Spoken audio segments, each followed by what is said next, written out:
Are you racist enough for Jewish funding? Probably not. Oh. Probably not. Let's call Soros, Johan. Can you call Soros and ask him for money? Well, there's the good Jews and the bad Jews. He's one of the bad ones. He's not sorry. I thought you all were good. Okay. No. Well, you know, there was a Jew who got stranded on an island, and he was there for many years. And when they finally came to rescue him, they discovered that he'd built 2 synagogues.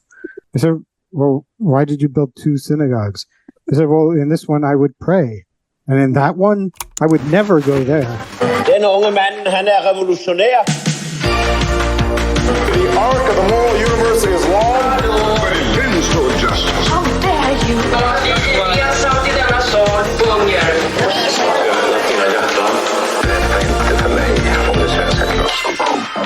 Nathan Cofnas, thank you for joining the Manifest podcast. We can start with, like, what would be like the first intellectual topic that you found relevant? So I grew up on the Upper West Side of Manhattan, one of the world headquarters of political correctness, and I went to elementary, middle, and high school at something called Ethical Culture, which was founded by Felix Adler, who was a Reform rabbi who also was a prominent figure in the development of political correctness. And a big part of the curriculum was about racism and what white people had done and all that. So I didn't really question that for the first several years of my life. Children don't really question things.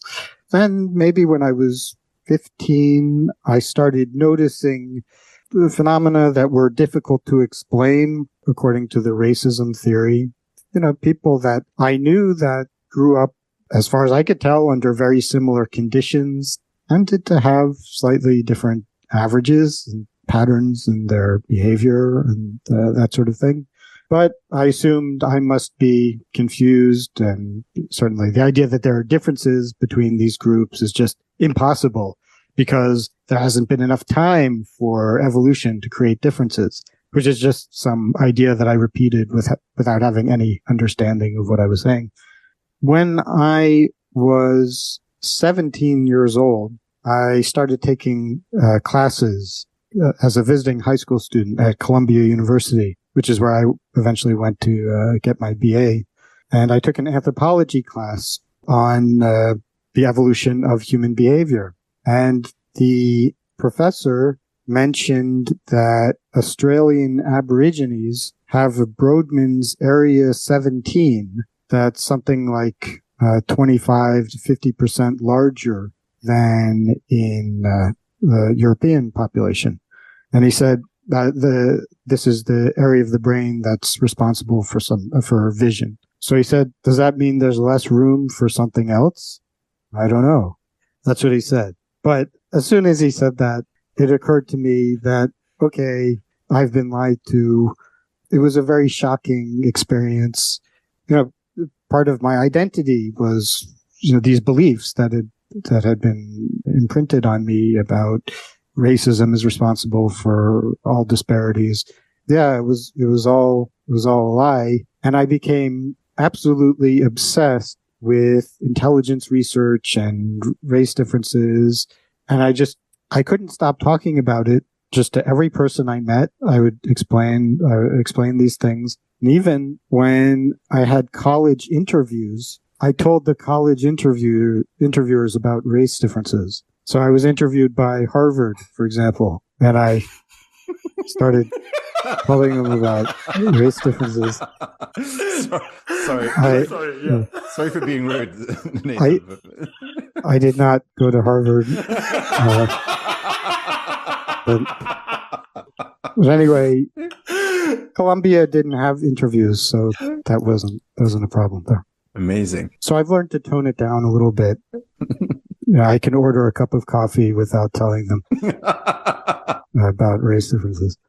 But at the time, I guess I assumed I'd just keep going with this, and I'd major in anthropology or psychology. But I didn't really fit into that community, and I became interested in more methodological issues. My interest in science really was about in areas where there are questions of methodology and also connected with ethical, social issues.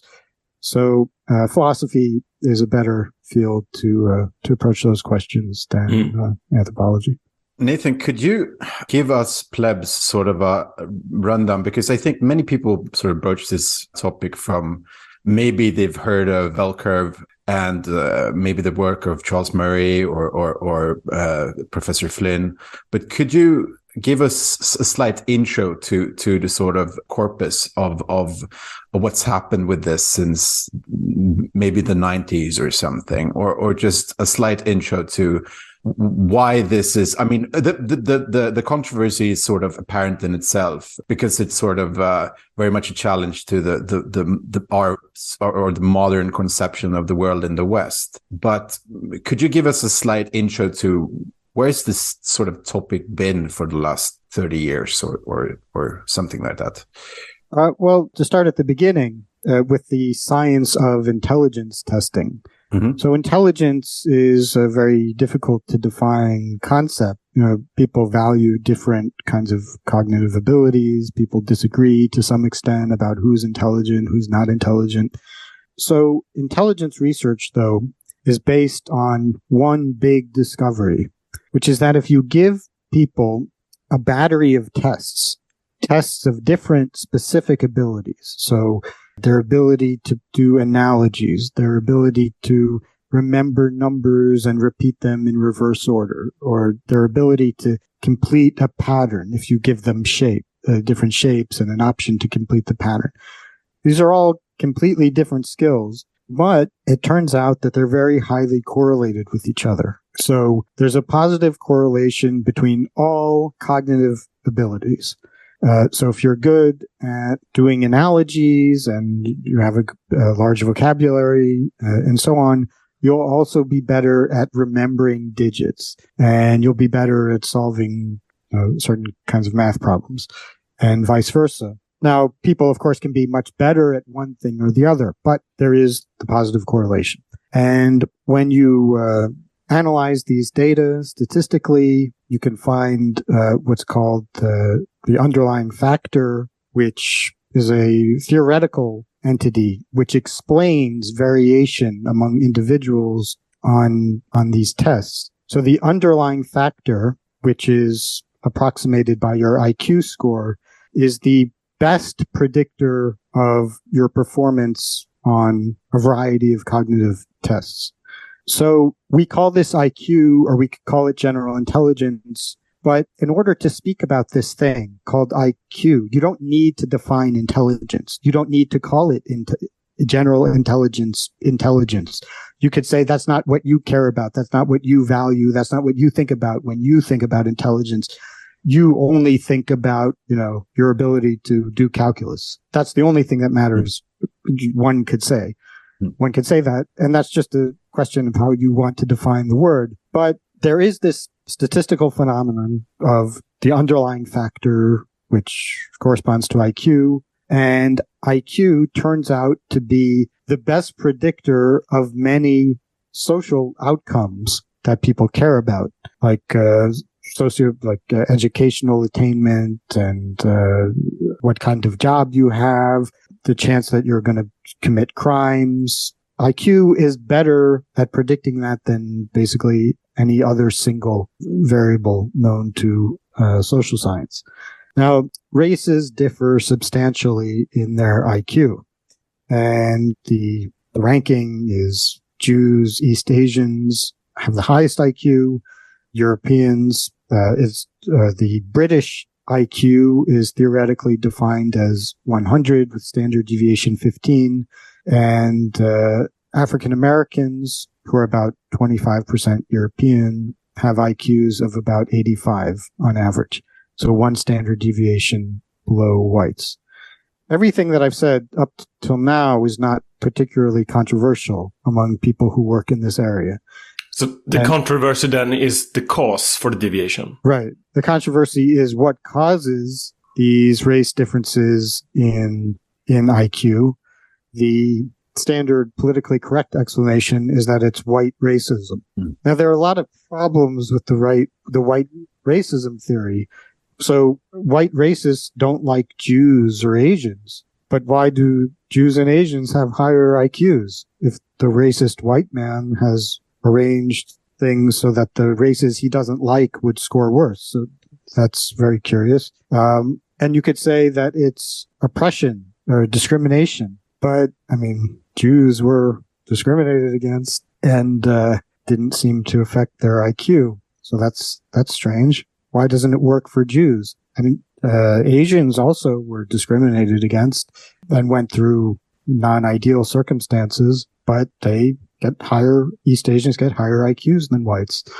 So with all the politically correct explanations for race differences, there are some obvious problems which are never explained, never answered.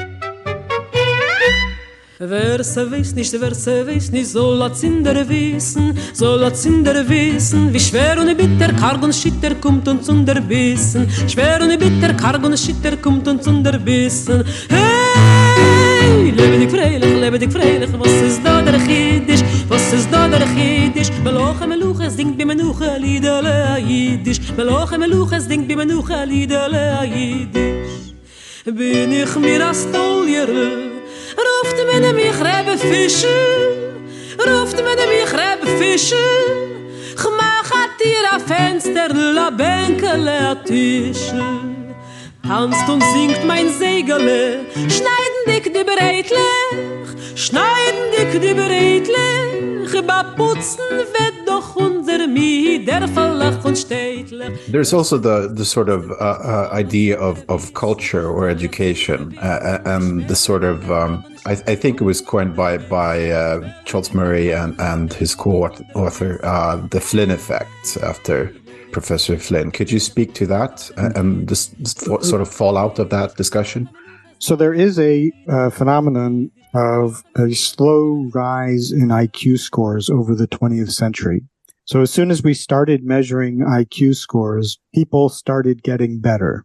Now, why this happened? So it was something like 3 points a decade for several decades. So quite over time is quite massive difference. So if you would administer a modern IQ test to Abraham Lincoln, or just whatever smart person you can think of from way back when, he would get a very low score, even though he was very intelligent. So this is the main finding that the environmentalists hang their hats on. Well, the Flynn effect shows that it's all cultural. And now the Flynn effect is a very interesting thing and not completely understood. Probably a very small amount of the Flynn effect is due to better nutrition, better physical environment for development.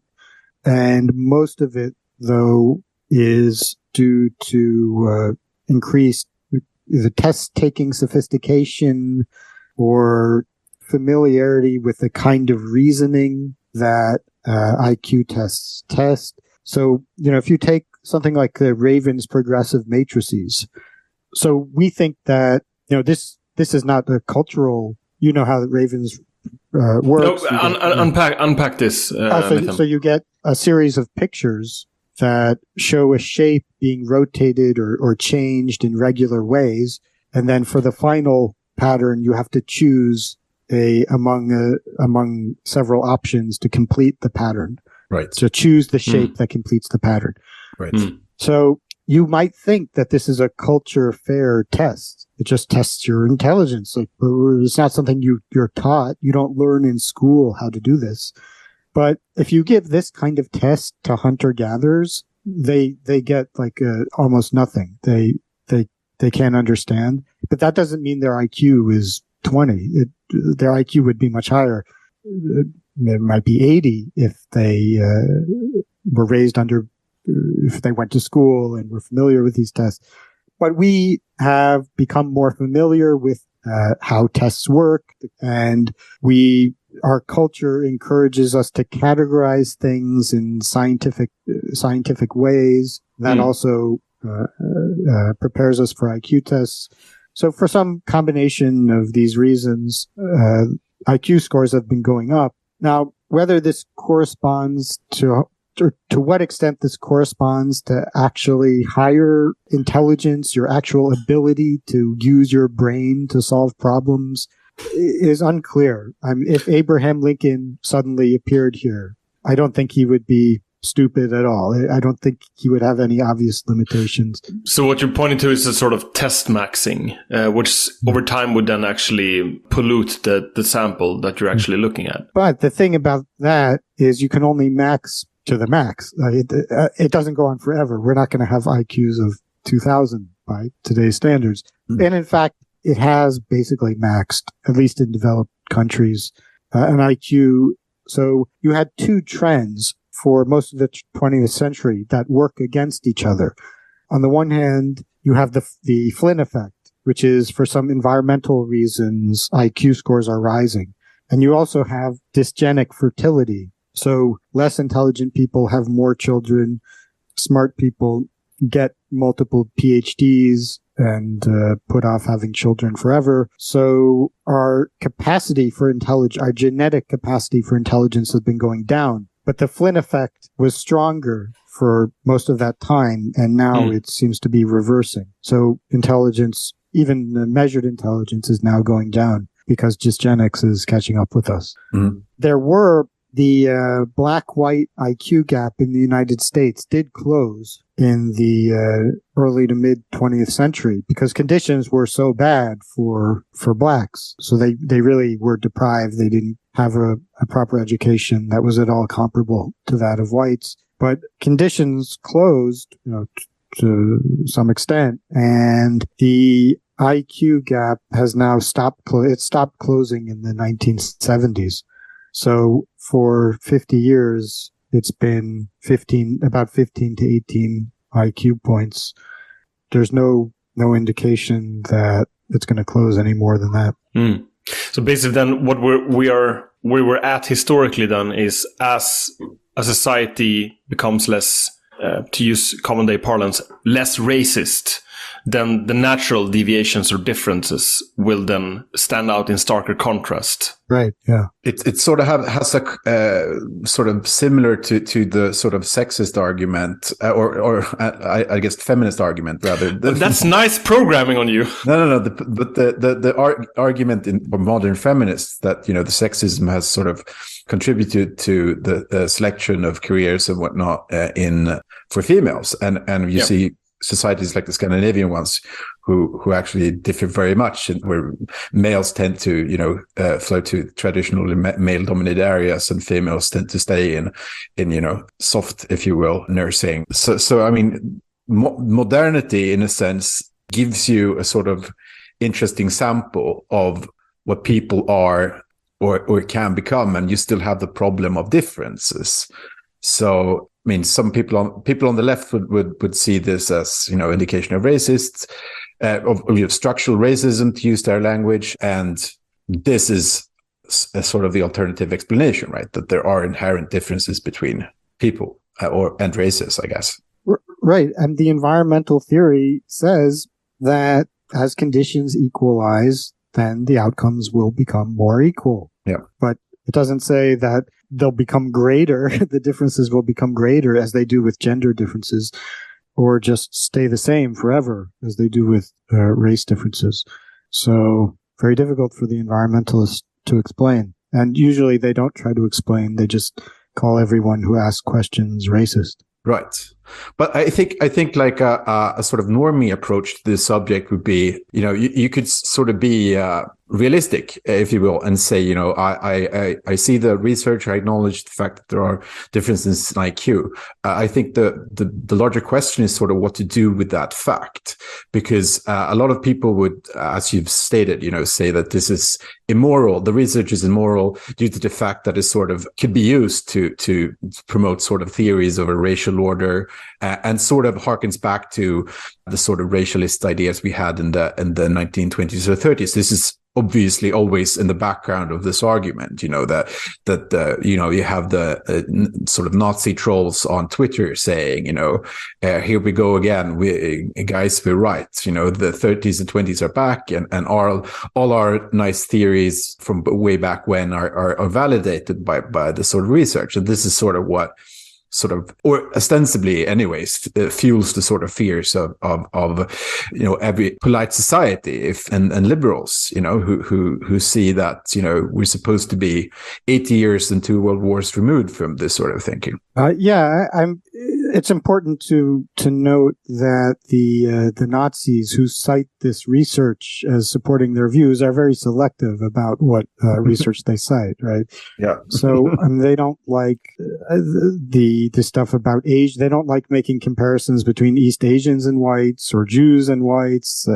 I mean, they have different views about the Jews. Some of them just deny that there's a difference between Jewish and Gentile. Maybe they're test maxers, Nathan. Well, I don't know. I mean, I guess we just grow up with our mothers train us to take IQ tests. That's part of Jewish culture. But the thing is, I grew up in Jewish culture, and I wasn't aware of any of this. You know, as far as I could tell, I had this similar experience to my non-Jewish friends. But even if Jews are just great at taking tests, when you look at actual Jewish achievement, it does suggest it is consistent with a higher mean IQ. So the anti-Semites' explanation for that is that it's just Jews have gamed the system. So they control the Nobel Prizes, and they control. So Einstein was a fraud who stole all his ideas from Gentiles, and everyone else. They were all just frauds, and everything controlled by Jews. So yeah, on the Einstein point, I think there is some esoteric theory that Gustave Le Bon actually came up with the relativist theory. Well, I mean, the thing is, you can do this with any theory. There's always it doesn't come out of literally nowhere, right? There's some discussion of these ideas and various theories. I mean, the thing about Einstein, I have looked in, because I've been involved in these controversies. I did look up the arguments about this. Basically, every physicist who was alive at the time thought that it was Einstein, including the anti-Semites. And the Nazis said that this was Jewish physics. Right. Yeah. So now they said, no, it was actually not Jewish physics. It was stolen. It was Gentile. But the experts and the anti-Semites, and even after they admitted that, they acknowledged that it wasn't just Jewish physics and that it was real physics, they still agreed that it was Einstein. And they just said, well, he happened to get there first, but it's still not Jewish physics. So now, you know, dissident writers on Twitter have discovered that they were all wrong. Well, I don't find that very convincing. Of course, the feminists say that it was actually all Einstein's wife, that she's the one who came up with it. Of course. So everyone, you know, trying to, it seems to be politics that are driving these suggestions. Although this is primarily a male thing, a male phenomenon, but yes, there may be some women. So also regarding Jewish achievement, it's relevant to note that the more objective the field, the higher, in general, the higher is Jewish representation. So if you look at Nobel Prizes, Jews, you know, very high percentage of Jews winning Nobel Prizes in physics and medicine. But then when you look at the fake fields like peace and literature, where it's all just politics and just nepotism. To clarify, that's all Norwegian. We Swedes have nothing to do with the peace stuff. We just go for the sciences. Just to be clear, we have literature as well. But I was going to ask you how to nominate more Jews for the Nobel Prize, but you can't. Well, Nathan, it seemed by your explanation that you've also excommunicated Bob Dylan, which is fascinating. Or he's excommunicating himself, I guess. This just goes to show the self-deprecating nature. I think I guess he deserved it. It's kind of silly to give Nobel Prizes for literature and as if it's a science, but okay, 90% of what Bob Dylan wrote made no sense whatsoever. but still, I don't know. He was an interesting guy. But statistically, I mean, Jews are less likely to get peace in literature. And also, if you look at the Kyoto Prize, which is administered by Japanese people, Jews win the Kyoto Prize at exactly the same rate that they win science Nobel Prizes. So that's very curious that Jews have just as much influence over the Japanese Kyoto Prize as the Western Nobel. So basically, then to cut to the chase is that instead of assuming a world-encompassing conspiracy, maybe it's just a difference in intelligence, is your point here? Yeah, primarily differences in intelligence and probably personality traits as well. I mean, in some cases, like chess, Jews have been almost one half of world chess champions. I mean, how does the nepotism theory explain that? Like, no one is stopping the Gentile from winning. In fact, now a Gentile is now beating everybody. Yes, right. I like how you use Gentile, because this is also a term that Curtis Yarvin loves. That we should start using Gentile as the new. Actually, I confess I'm using the politically correct term. Usually, I just say goy. Yes. Thank God I'm not a woman nor a chess champion. Right? It's morning prayers for all of us. Indeed. But it's sort of interesting to have harking back to Jewish science as a concept, because now we have sort of Western science and white science, if you will, from the left being sort of portrayed in the same sort of way that, the Nazis sort of said Jewish science. You can see, people in South Africa, for instance, claiming that, obviously African black magic is sort of the superior science, and the sort of logical mind of the West sort of is this pernicious and not at all universal instrument or rather universal, but sort of anti-black, I guess, science. And that's basically the argument against your studies as well, because you have on one part sort of I guess moralist argument that this can't stand because it sort of undermines the moral principle of equality, and I find that very fascinating, because like you have, for a long time in the West, I guess since the abandonment of religious principles in the 19th century, sort of built the world on rationality and sort of either like the Rousseauian sense of the tabula rasa person, it can be filled up with all the good sort of and sort of also a good building block for utopian society, but you also have the sort of, and I guess in the way me and Johan were brought up was very much in the sense of that this sort of equality is sort of enshrined by rationalist science, and this is what sort of very much goes against, or your argument goes against that sort of theme, right? Because it cuts to the very heart of what it is to be sort of a modern person. In the sense that, we have sort of worth, and sort of it becomes sort of deterministic in the sense of it can predict success for a lot of people, and hence it sort of has worth in its own. IQ can be said, it's only intelligence, but it's really sort of seen by many people as dangerous because of its predictability, and the fact that societies are, and especially, the US society has been stratified on, and I guess all Western societies in a sense have been stratified on sort of IQ.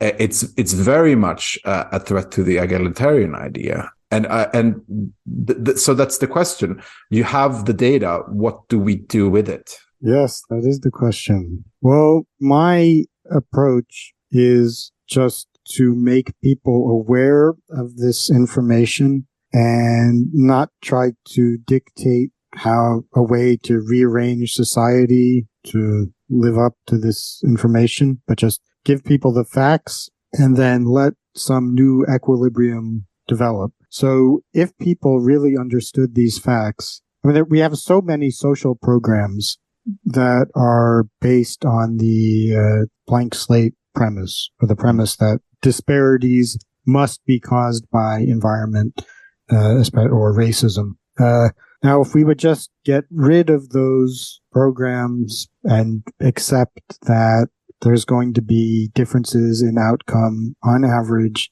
that would be great. That would be a great solution.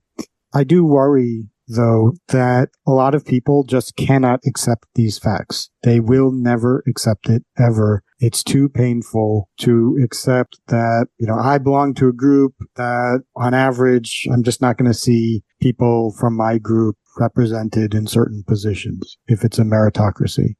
And yet here we are living together. So we need some solution.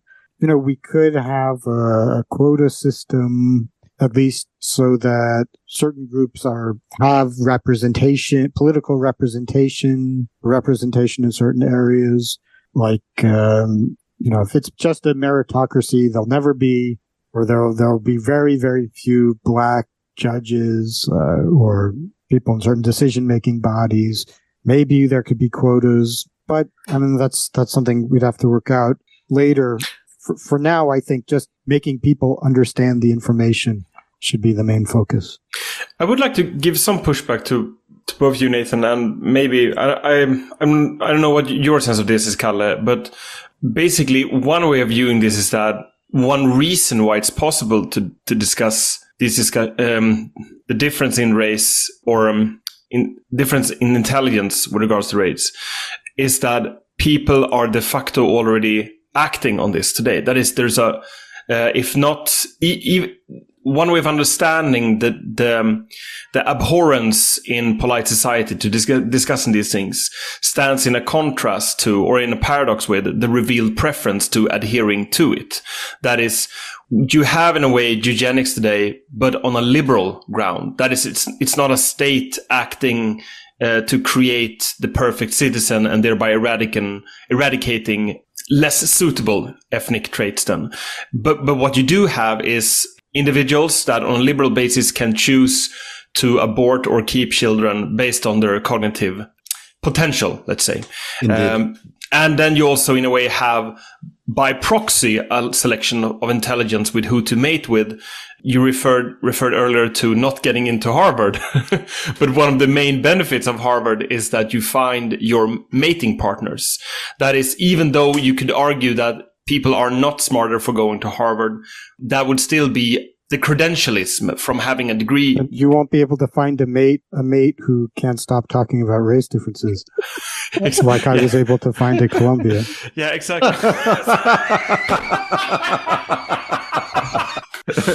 This is a good ad for Columbia, by the way, which I never sort of figured be the sort of breeding ground for this sort of mating patterns. It worked out for me. They've gone downhill. We'll get back to my point, but I'm curious about your mate.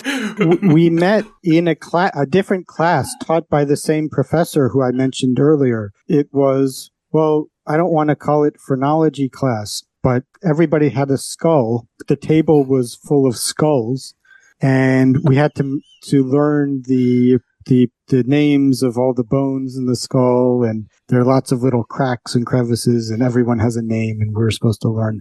And so we had to choose a partner to do the phrenology with, and so she was my partner. Definitely not phrenology class then. Yeah, the bone science class. That's right. But she lives in Korea otherwise. Yeah, no, she came a couple weeks ago. Okay. She's Korean. The conspiracy deepens. Obviously, she's of East Asian descent. Yeah, well. But I actually, we learned very little phrenology in that class, but I did acquire, a wife. The mate, yes. Where were we? Now I get even more curious. So, are these issues as contentious in Asia? Now I'm realizing I'm using your sample of one with regards to your partner on this topic, but surely you must have been able to pick up or try to differentiate between the different approaches to these topics. Well, in general, Koreans are very racist. East Asians are very racist. The average person there takes it for granted that there are differences between people, and they don't have the same moral hang-ups that Westerners do. Why is that? Well, they don't have the same history with racial conflict as Westerners. Because they're more homogeneous, they don't have to confront, the question of differences to the same extent as Westerners. Although they have some racial diversity, but usually it's the extremes are not what you see in the West, where you have just enormous differences in outcome between blacks and whites. I mean, in Singapore, they have, I don't know anything about Singapore. I never lived there. I lived in Korea for a long time, also Hong Kong, and I spent time in Japan. But I know Korea the best. But they do have some racial minorities, which the average person doesn't like very much. So, for example, when my wife and I were moving to a new apartment, we were interviewing different moving companies. And one of them boasted about all the races they won't hire. So they only hire Koreans. That means they don't hire Chinese. That means they don't hire Uzbekistan people. They don't hire Indians. He was very proud of all. He could have just said we only hire Koreans, but he wanted to emphasize that they definitely wouldn't hire any other race. So obviously that wouldn't be socially acceptable in America or Sweden, but in Korea that's relatively normal. However, people are sort of aware that publicly they're supposed to be egalitarian. Whether they really feel this way or not, I don't know, but at least educated people will say adopt the line from America, because at least a lot of academics also got their degrees in America or the UK. So they took that stuff back to Korea. Even if they don't fully understand it, they try to repeat this. Everyone is the same thing. In fact, I had a talk canceled at the Korea, well, I won't say the university publicly, but one of the top universities in Korea, because just like 48 hours before I was scheduled to give the talk, they say like, no, there are objections to my presence on campus, and they're canceling it. So I'm quite sure that the person who was behind that is a Korean who got his PhD in the UK. Thinks I'm a racist. Too racist for Korea. Is that on the top of your CV then? Probably. What got canceled? So yeah, too racist. Nathan Cofnas, too racist for Korea. I don't need to put it on my CV because people wrote it all over the internet. Right. So that's where they found it. Okay, so I still want to come back to whether or not we are de facto acting on race differences, but on a liberal basis. But I'm still more curious. You say that you got cancelled, but maybe this is a segue to you moving from the US to the UK. Like when you were done at Columbia, you started your studies in England at Oxford, if I'm not mistaken. So I got BA from Columbia. Then I went to Lingnan University in Hong Kong I was enrolled in the PhD program because I wanted to study with Nevin Cesardich. The most famous work is Making Sense of Heritability, which deals with, as the title suggests, controversies about the nature of heritability, measuring heritability, and implications for understanding race differences.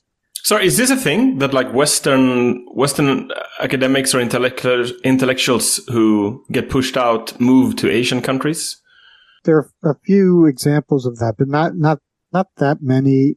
But Nevin was one of them. He's originally from Croatia. Okay. Grew up under communism and was a critic of communism, and now a critic of the new political orthodoxy. So I was at Lingnan for 3 years. Then I left to get an MPhil in History and Philosophy of Science from Cambridge, then DPhil in Philosophy at Oxford, and now I'm back at Cambridge. And is your sense of studying these things in the UK different from the American context, or is it all part of the same bag? I don't even know what's happening in America anymore. I left in 2011, and a lot has changed since then. Yeah. it was like 2012 when Colombia went off the rails in terms of like student complaining about reading books. Like Homer is too scary for them. It was unbelievable. And none of that would have happened just 2 years before when I was reading those books at Columbia. And then something happened. But I haven't experienced it because America doesn't want me. I was never accepted to any PhD program in America. So a lot of people on Twitter attribute my success, or such as it is, to being Jewish. So I got into Oxford because I'm Jewish, and I got the job at Cambridge because I'm Jewish. But in fact, Jews have 10 times more power in the United States than they do in the UK. I've been totally shut out from the US. And none of the people who were involved in hiring me at Cambridge were Jewish, and so on. But it's interesting that I have been far more successful in the UK. Yeah, nothing happening for me in the US. I guess there's sort of an optimistic and a pessimistic view of what's happening, not only in the US, but in, I guess, the rest of the Western world. This sort of high tide of well, if you would call it like egalitarianism, I guess, but it's sort of it seems to be anyway for some of us like a high tide of or if not, I mean, the optimistic view is it's sort of a Maoist, 70s movement of struggle sessions, you mean? Struggle sessions, but also rebellion, and also sort of upper middle class kids wanting to repent for sins and not really having a religion to do it in. So they have to sort of find an academic or intellectual language to sort of support their sort of grief and guilt of being too privileged. But I mean, it also seems that, apart from, 70s and 60s, they didn't conquer the institutions in the way they have done now. And also, the corporate world is basically the same, if not even worse. So it's institutionalized. And I'm just wondering, like, from your sense and from your research, I mean, as you said, I mean, there's nothing sexier than a guy who talks about differences between races, and especially, people who have the sort of sense of like you once said, like if you're in polite society, you can't, the fact that we've been talking about this suggests we're not in it. But I guess like the rest of the world, how are they supposed to absorb this sort of information? Is it easier to talk like Charles Murray did in the beginning, like maybe intelligence differences inside of a group, for instance, the white group and the stratification of that sort of society, for instance, like we've gone to a society, that it's sort of a taboo to marry someone that doesn't have, at least like if you're in the middle class or upper class, like if you marry someone without a degree, well, they have to be like a noble or a trust fund kid or maybe a royal. But otherwise, it's sort of unthinkable. And as Johan said, like having an abortion because of detected cognitive disabilities is sort of also seen as not even worth a thought. It's an automatic. And if you sort of think about it, you're sort of a Christian fundamentalist or something else. So I'm wondering how to even disseminate and talk about this to polite society and have some sort of reach, because now it feels like it's mainly like people who are IQ 130 or above, or sort of want to be talking about this. So wokeism is the logical consequence of taking the egalitarian premise seriously. So you think, what world are you living in if you think that the Congolese and Koreans are literally the same? But if you believe that, then the most urgent moral task is to correct for these disparities. So you're saying the Congo could be like Korea. So if we would just stop being racist to the Congo, then in 30, 40 years, they would have the Congo Samsung and they would be sending us computer chips. Well, then we've got to stop the racism. take out the racists. And well, we can't really find the racists because the racists are in the hills of Arkansas. Those are the only like open racists. And it's hard to explain how they're responsible for all these bad things.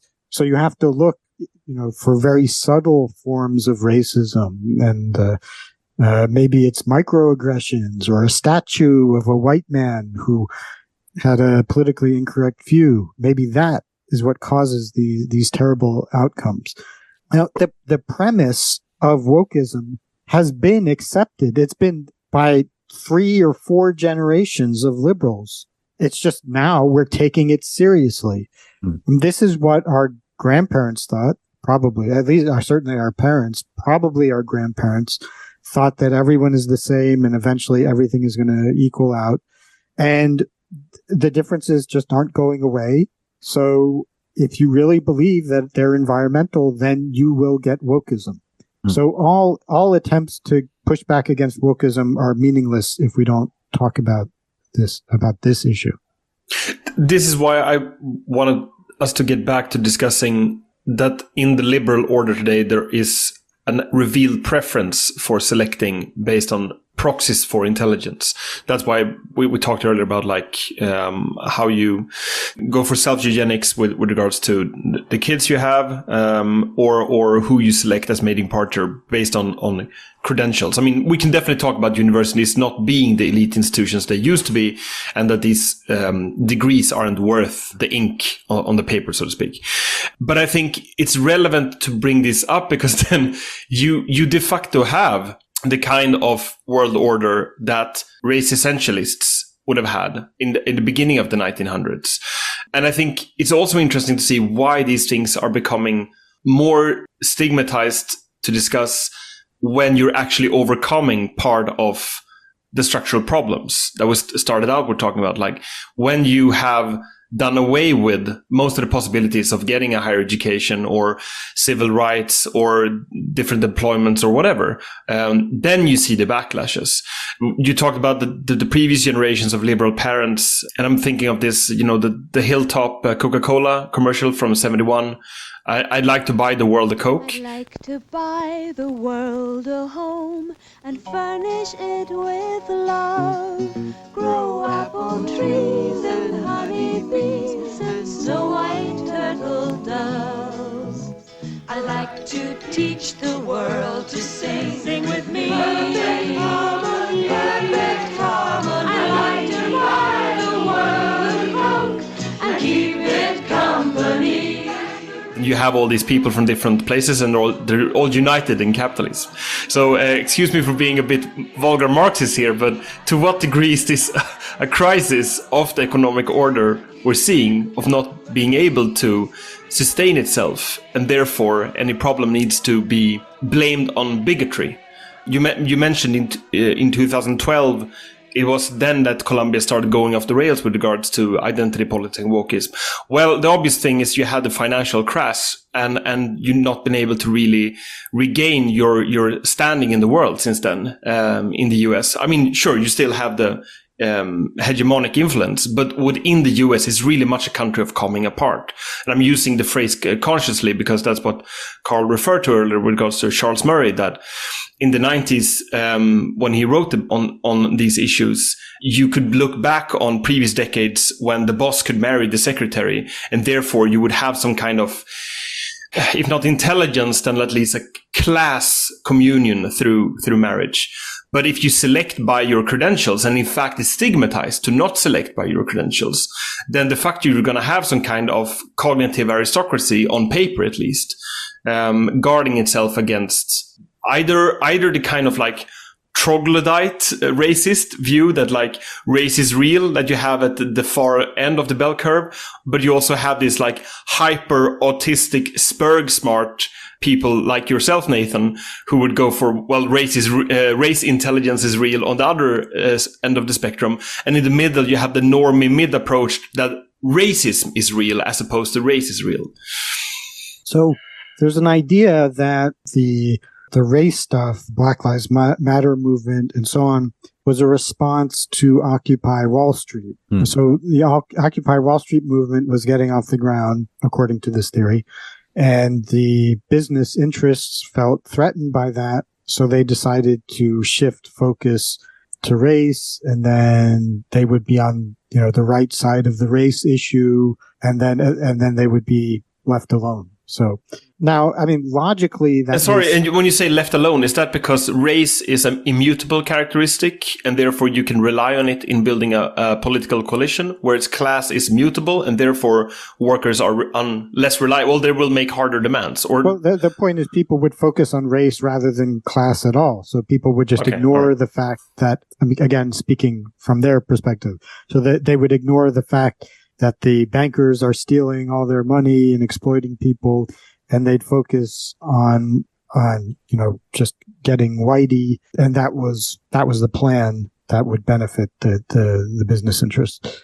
Now, logically, that might seem plausible. I don't know whether it seems plausible or not, but I'm not aware of any actual evidence for this or any good explanation of how this could have been planned or accomplished. I mean, how would that? It's an interesting idea. I don't see the evidence for it, and I don't see why it's necessary to have an alternative explanation from the explanation that people just finally took these ideas to their logical conclusion. Because this anti-racism stuff is not new at all. It's been going on for generations. A more plausible explanation, it's to me, for why the floodgates opened around 2012 is you'd had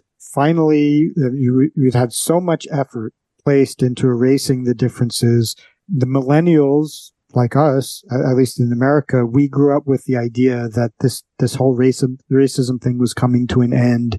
We were finally colorblind. We didn't expect these things to go on forever. That was my impression of people around me. And it became evident around this time that the old approach was not going to solve the problem. And you had a generation who had grown up with very radical teachers, elementary and high school teachers, who were the product of these radical teacher education schools.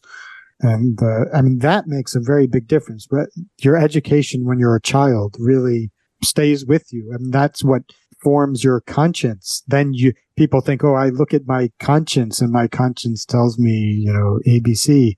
Well, in fact, that was just written there by your teachers and your environment when you're a kid. And this people have been inculcated with the anti-racism stuff to a very extreme degree. And then realizing that the racial disparities are not going away, it was just a matter of time before people said, we're sick of this, we can't wait any longer, we want this situation to be fixed now.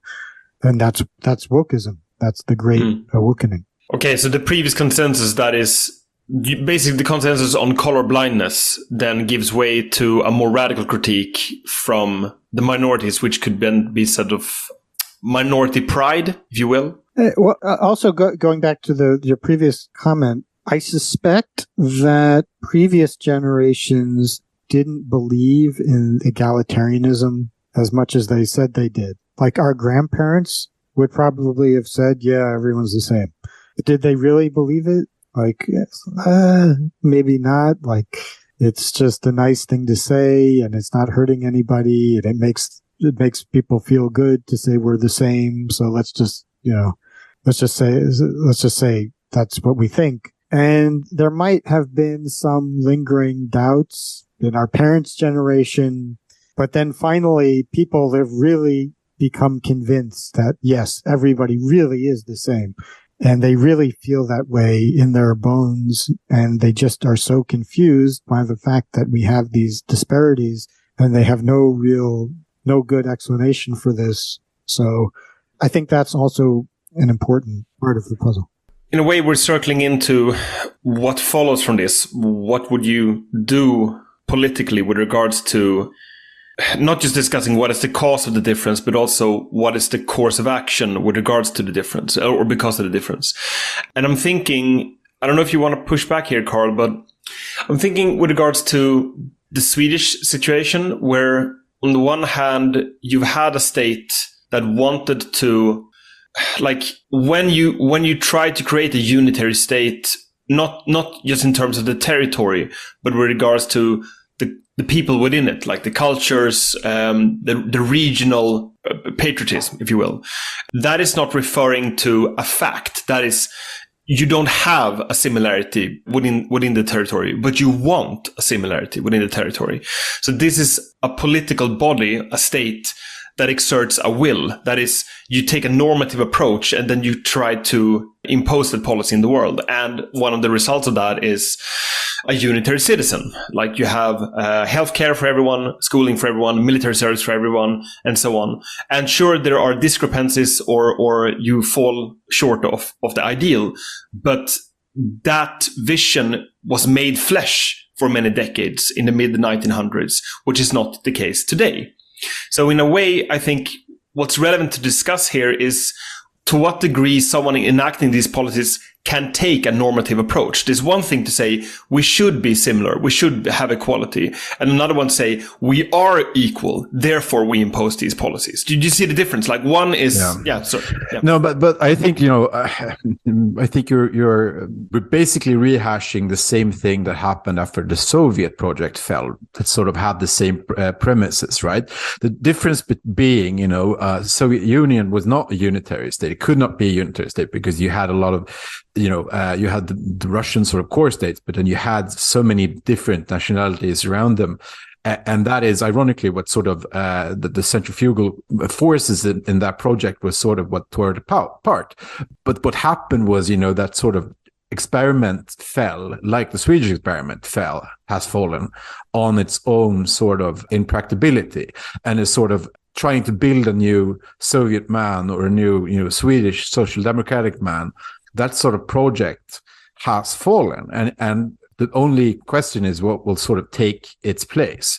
And you have sort of two alternatives or three alternatives. But, politically speaking, you have like one basically harkening back to the fact that, let's try and put Humpty Dumpty back together again and try to just do a reboot of a sort of project that's failed in everybody's mind. Just smack some new paint on it and try to sell it at the ballot box.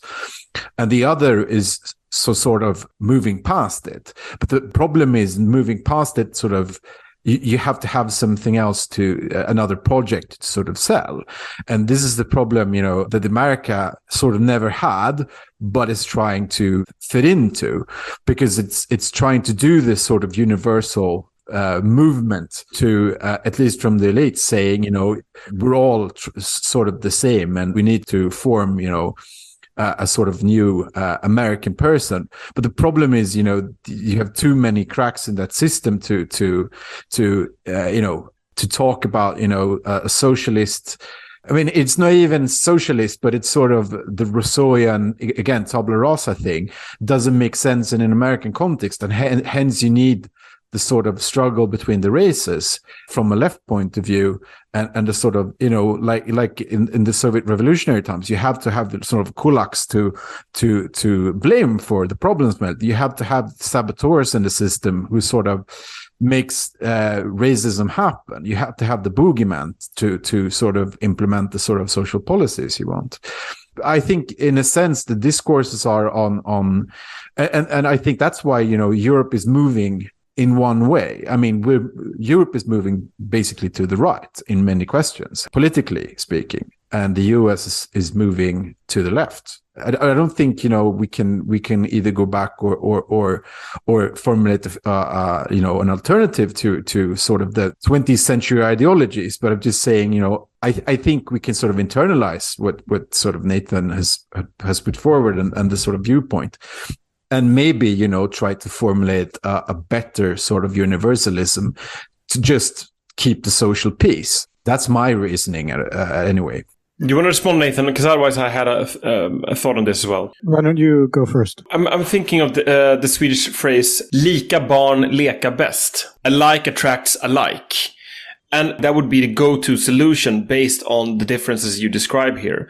And at the same time, I should say that like there's something in me that reacts to it, that wants to make the why can't we all get along case. So I'll try to steelman that. Like, why can't we all get along on the basis that you then have differences? And the obvious counterpoint to that would be, well, if you formalize differences on ethnic grounds, then you make that the vector for your politics. And like you get parliamentary forces that then speak on behalf of a group on immutable characteristics such as race, as opposed to mutable, which would be class. But I'm trying to think if there's a way you could argue for the differences in intelligence, from a sort of almost, if you expand the Jungian idea in psychoanalysis of different archetypes, that when you build a community or a tribe, you have people taking on different roles, and these roles would then over time be fairly stable, recurring at least. And the point of the individual is then to try to find out what are their strengths and their weaknesses, and you serve the community with your strengths, and you ask for support on the grounds of your weakness. I understand that this would be viewed from an egalitarian perspective as a hierarchy, but let's go for asymmetry as a more neutral term here, that you have different skill sets based on different groups of people. And then you would try to create like a third rail stigmatizing policy on making a differentiation in the worth in society. That is like your right to vote and so on. But I'm realizing that I'm trying to construct this based on what would be the end result. But the reason for me voicing that concern is I think this would be the normie knee-jerk reaction. That they try to recreate something that approximates an egalitarian order, but on the basis of essentially inequality on aspects that you cannot change, or at least they're hereditary as opposed to environmentalist. I think that we should be very skeptical about the idea of making long-term plans and proposing some final vision of where society is going to end up. Even in our own lives, we can't do this. There are always unexpected things that happen and take us places that we would never imagine. I think it would be a better strategy to focus on more medium-term problems, which are ending or derailing the woke juggernaut and making people aware of certain important facts that undermine a lot of political thinking, which is based on egalitarianism. And then what is going to happen? Okay, so based on what we know now, I have my own preferences. I guess it would be nice if we would just treat everyone as individuals or whatever, but I don't think that's realistic. I just don't think that, you know, in Singapore, they have their own way of working, of dealing with the facts that the different races in Singapore have different outcomes.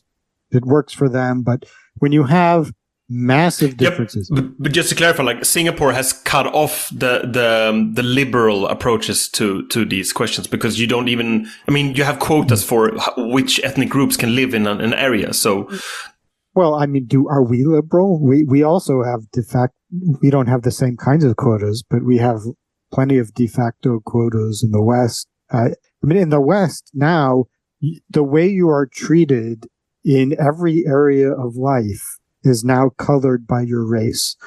When you apply for a job, when you apply for school, when you interact with people, how they treat you, everything is based on race, and correcting supposed disparities and responding to past historical events.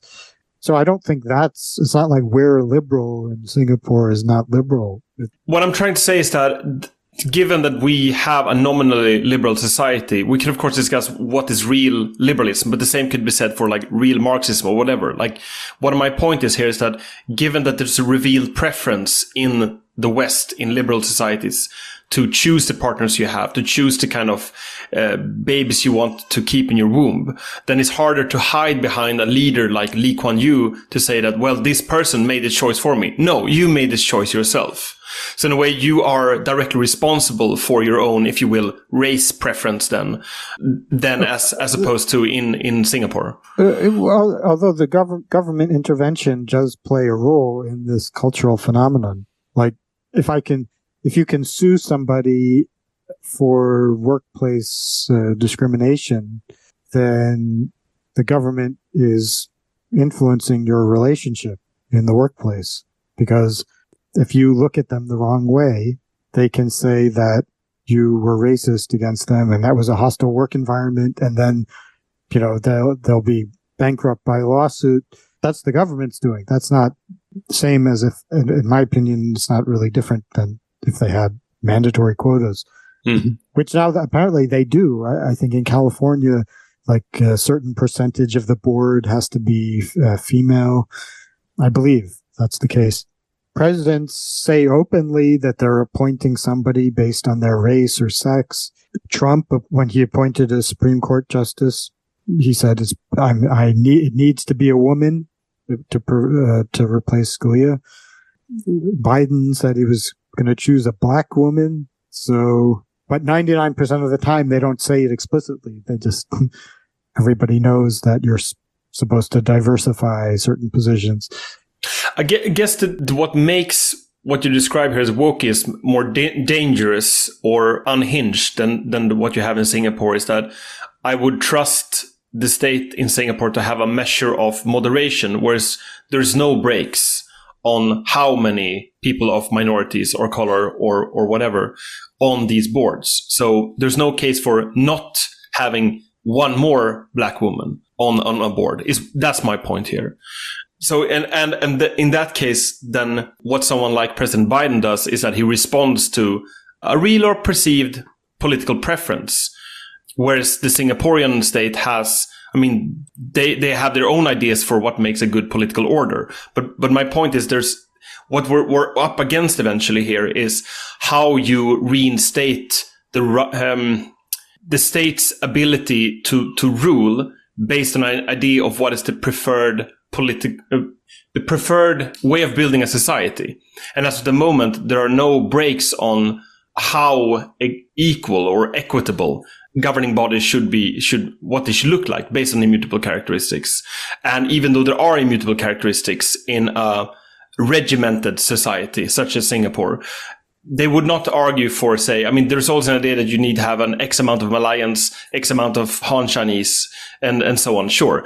But you would not accept like a board of trustees that would only have Malayans, for instance. Well, our system by its nature is more chaotic than the system in Singapore. So that will apply to the way we deal with the race problem as well as everything else. But I think that Singapore, we would be less impressed by Singapore if they had the same leadership, but with our population. Yeah.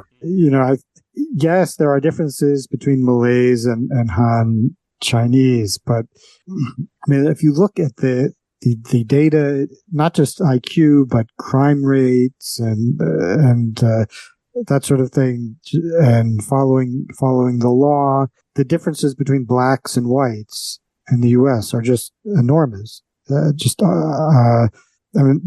in New York City, it's like of the criminal shootings or discharging of a firearm, it's like 100 times. The differences are I believe it's like close to 100 times the difference. There's certain crimes and with crimes like robbery in the cities, it's well over like 10 times difference in crime rates. And this isn't the situation in Singapore. And I think if you had even the Singaporean solutions wouldn't necessarily address the problems that we have with race. Right.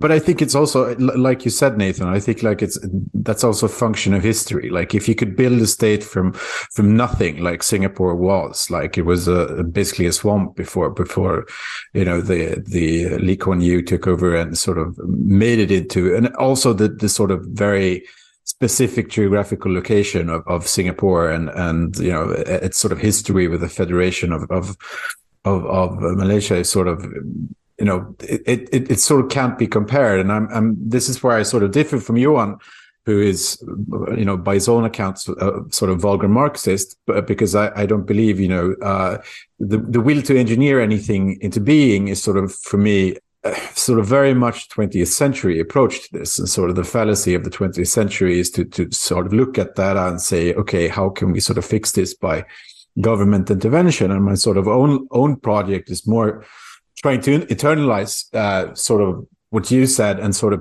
think about how, sort of what that means, in the sense that I think, the interesting part is that it's very much a challenge to on a sort of surface level, sort of very much a challenge to the sort of modern conception of equality. But for me, at least, it also sort of reinforces the need for something else than maybe the sort of scientific approach to worth, and sort of the hollowness of the modern experience, which is very much, a rejection of all things spiritual, and sort of very much based on evolutionary strategies in a sense, and has sort of the veneer of universalism, but really hasn't. And that's sort of exposed by, in my view, the sort of findings you present. And I would like you to see your view on this, because I know you've done a lot of research on and a lot of writing on, the evolution of religious communities and strategies to survive. And I'm just wondering how, keep the social order and keep peace in the long term. Sort of one of the best strategies seems to be like cohesion in a group. And I sort of think, the big religions of the world have sort of made a better job of this than the major sort of intellectual traditions in the modern era have done. So I think that's an interesting sort of case. How do you build sort of a community around universal characteristics? They're not based on, science or anything like that. This for me or Johan? Well, Johan has talked enough already, so I'd like to hear you. Fair point. To be fair to the modern system, I mean, there's much less violence now than there used to. I mean, Sweden has problems, but it's still like the number of murders and assaults and so on. I'm sure it is much less than it was when people were very religious. Sure. We have different problems than we used to, but it is less violent. And I mean, yes. in that respect, it's, I guess, successful. Although the modern secular system is probably less successful in terms of this creating a feeling of community and that sort of thing. Religion was better at that. Now, when you have like very different people, different communities living in the same society, it's going to be hard to unite everybody under some contrived super identity. Not sure there's any solution. But that's true. But that's also sort of the history of Christianity in a sense, right? Because you have, or I guess Hinduism also. I'm just hacking out the fact that, obviously, yes, the material standards and hence sort of violence has sort of decreased in a sense, right, over 200 years. But we've also had sort of mass killings under modernity that we haven't really seen. I mean, even the bloodier parts of the Middle Ages were sort of, I mean, they weren't sort of as orgiastic than like we've seen in the 20th century, in a sense. So I think that's what I'm sort of. I'm not being nostalgic about the Middle Ages, but I'm just saying modernity and the sort of fact that yes, crime is sort of low and the sort or lower than it was. Sort of creates its own set of problems for me, because you still have the sort of avativistic sort of forces coming through. I mean, people will remain people. So, and even though we have more resources at our disposal than we used to have, we don't have to sort of fight for them in the same way. It is sort of counterintuitive, right? Because in a sense, we were all brought up in a way that, yes, I mean, Obama becoming president was supposed to be like the end of history. And after that, we were supposed to, the lions were supposed to sleep with the sheep and everyone's supposed to be peaceful.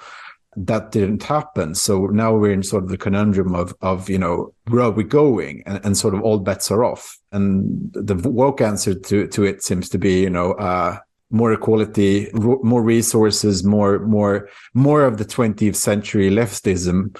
And the alternative is sort of unclear. It could be like ethnic nationalism if you have that sort of country like a Hungarian or a Polish situation when you have like a sort of monostate. But for a lot of countries, that's not a viable action, like at least not, electorally, I guess. Nationalism, ethnic nationalism appears to be a pretty weak force unless it's like deliberately cultivated by a large-scale program like in Germany in the 30s. Or most people just don't really care that much. They don't, like some people, a very small minority care a lot, but most white people basically don't seem to care if non-white immigrants come to their country. This is also true, it seems, in Asia. Japan is now starting to open the floodgates to immigration. It'll take a long time for them to get to where Sweden is, or the United States, but they're on that road. And in surveys, most Japanese people, I think it's 70%, say that immigrants make their country stronger.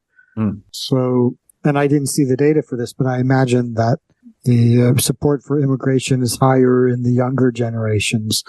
So it would probably be even more than that in the Japanese Gen Z, and it's just a matter of time, unless something unexpected happens, that most people are just going to open the borders and they don't care. There'll be a small minority who complain, but they'll be outvoted.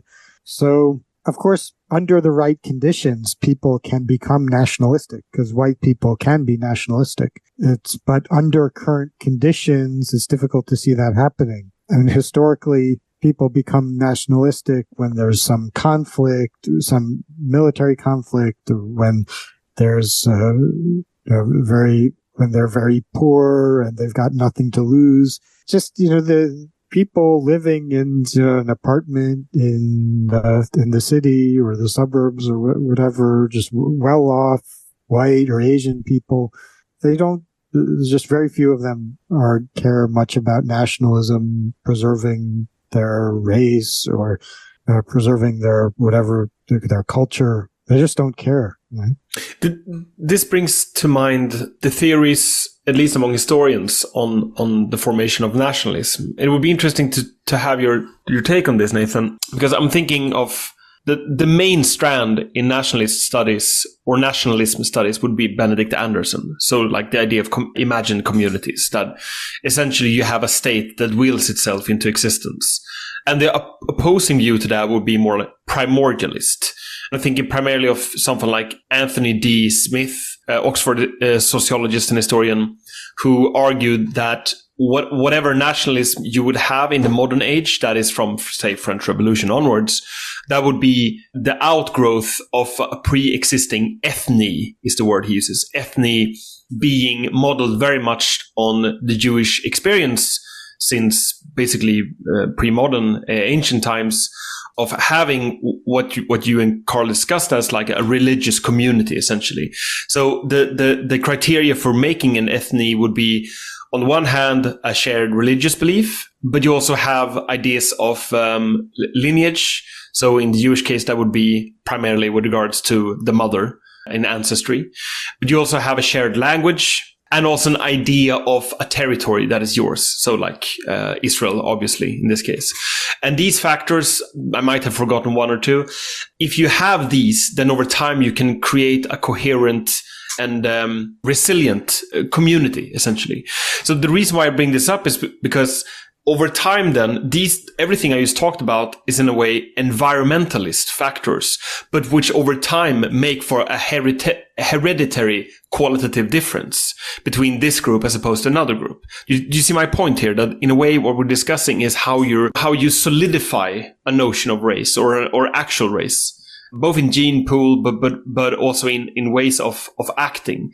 And the reason why I bring up Jews or Jewishness in this regard is because there's less to do with what you believe in and more to do with how you actually act.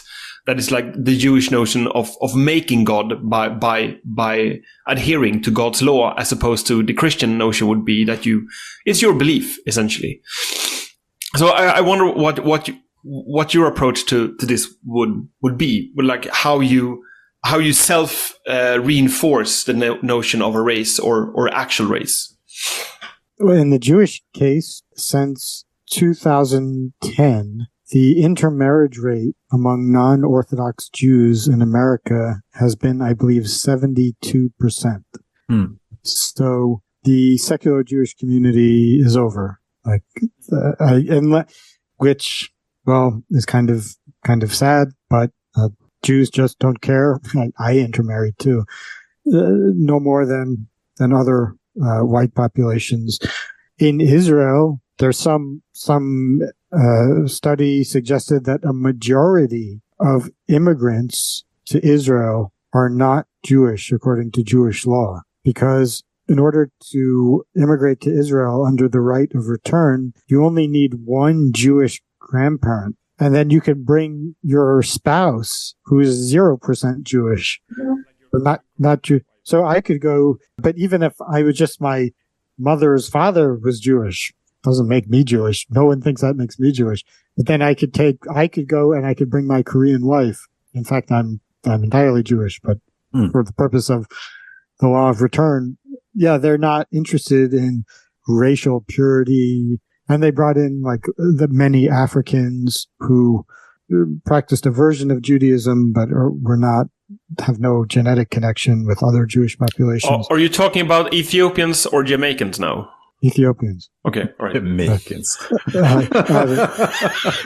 Well, a lot of blacks in the United States actually identify as Jewish. Like Black Israelites, right? Well, a lot of Kanye West kind of people who just say, "Yeah, I'm Jewish. Blacks are the real Jews."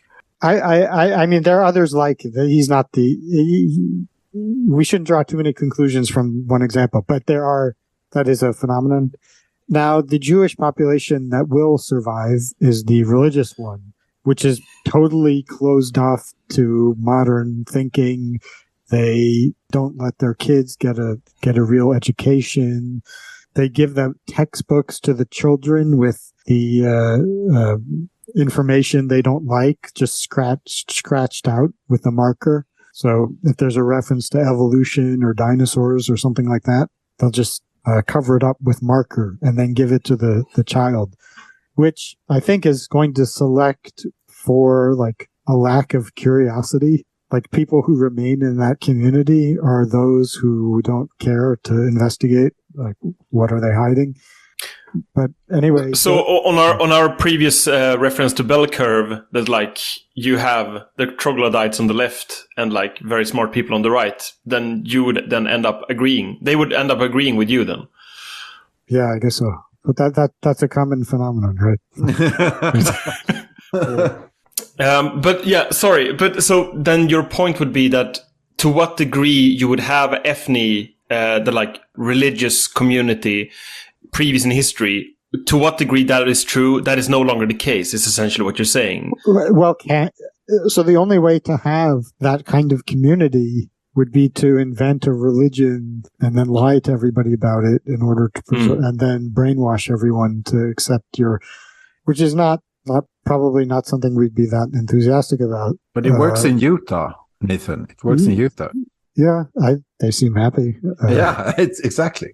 But I guess in a way, I mean, we talked, in a way, this is a corollary to our previous discussion on the test maxing with regards to IQ tests. But this only becomes a problem that is like, well, in Israel, you would have a dilution of whatever is the actual race difference if we want to have a high IQ. That is, you want to have a maxing of the IQ potential in the general population, right?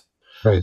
And I think that is in a way what we're discussing here, that what is the, how should I frame this? The civilizational project, essentially. And to what degree civilizational project overlaps with an ethnic project. So from the outlook of a nationalism or a nationalist project, then you would want to have the political sovereignty of a people. But in this case, it's actually more, our premise here is more eugenic in the sense that you want to max the intelligence, because our idea here is that if you have a high intelligence, then that civilization can do more things. Not only do more things, but I think intelligence is valuable because it allows us to have certain experiences and to understand ideas, which I think is valuable, intrinsically valuable. It's just the more, in general, the more intelligence, the better. But it seems that most people don't care much about dysgenic trends or the genetic future of the population any more than they do about the racial makeup of the population. Just, people get a little less intelligent, more intelligent. Most people don't seem to care. I'm thinking also here of like historical corollaries to say in the war, like the Peloponnesian Wars and what followed thereafter in wars between Persians and Greeks, is that Persians would be viewed as far more sophisticated and intelligent than the Greeks. But the Greeks would still be able to be more successful in war.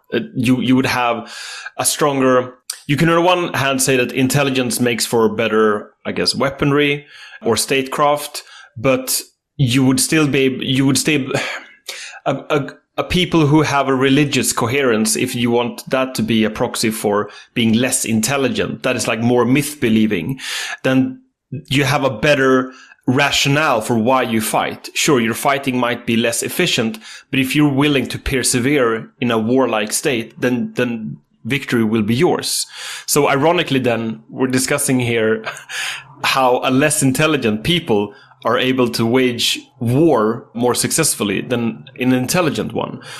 Yeah, I mean, from a fitness perspective, intelligence there may be diminishing or even negative returns on high intelligence. Evolution only cares about what you accomplish in terms of surviving and reproducing. Being able to perform calculations in your head or think deeply about the nature of values and free will or whatever, or mathematics. Yeah, sometimes that can have lead to some practical application, but somebody who's just, being charismatic and strong and making babies, that's what's rewarded by evolution. And those are the people who tend to survive and proliferate. If intelligence were such an advantage from an evolutionary perspective, we would have a lot more of it. Yeah, and it would be seen as sexy, which is it's only it's only seen as sexy as far as it can get you sort of status or money or something that is considered sexy, right? Right. The groupies don't hang around MIT, right, throwing themselves at the physics professors. That never happens. So because intelligence is not sexy for most people, and hence the sort of why it takes till the 60s to select for that sort of characteristics rather than overtly sexual ones, and why sort of in a weird way. I mean, all the beautiful people seem stupid, and all the sort of intelligent people seem ugly, but you still have some sort of selecting going on there. That's not entirely based on sexual characteristics, and it's sort of interesting because we have all these sort of celebrities who obviously aren't that bright and look pretty good, and they are sort of icons, but they're not in any way. They're sort of relics of a different time and system where we could have sort of select for beauty, where you had sort of a king going around saying, you know, I want that one and that one. And now it's only, you know, a few high income earners who sort of have that sort of preference.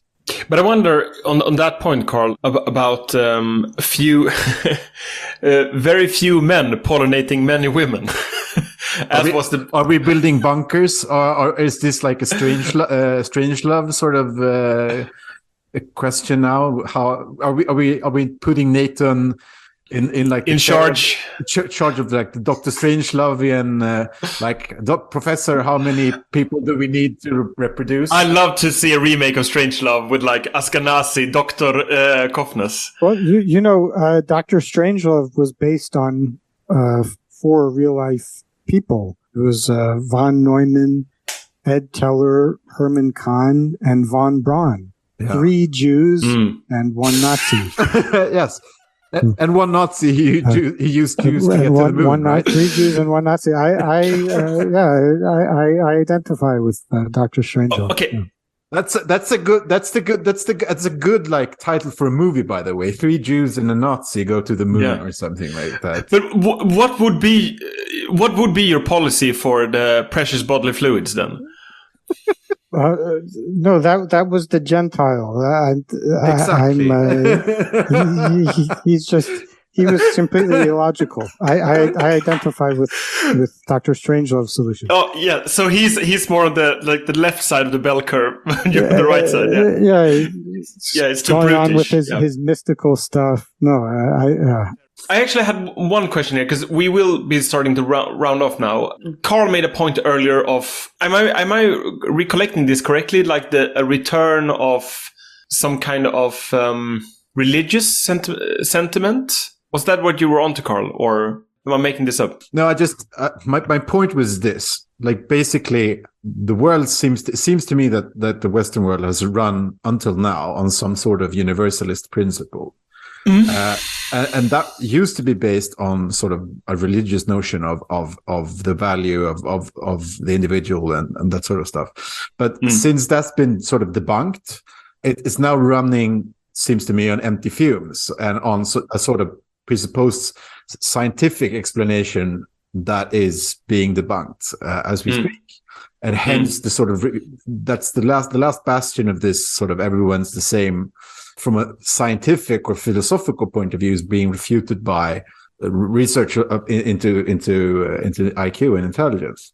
So my view is this consensus has to be reformulated somehow, or the fear I have is that, you know, we're heading for an even worse collapse or even worse crisis than we can ever imagine, since we need some sort of glue in society, however you want to move forward with whatever vision you have.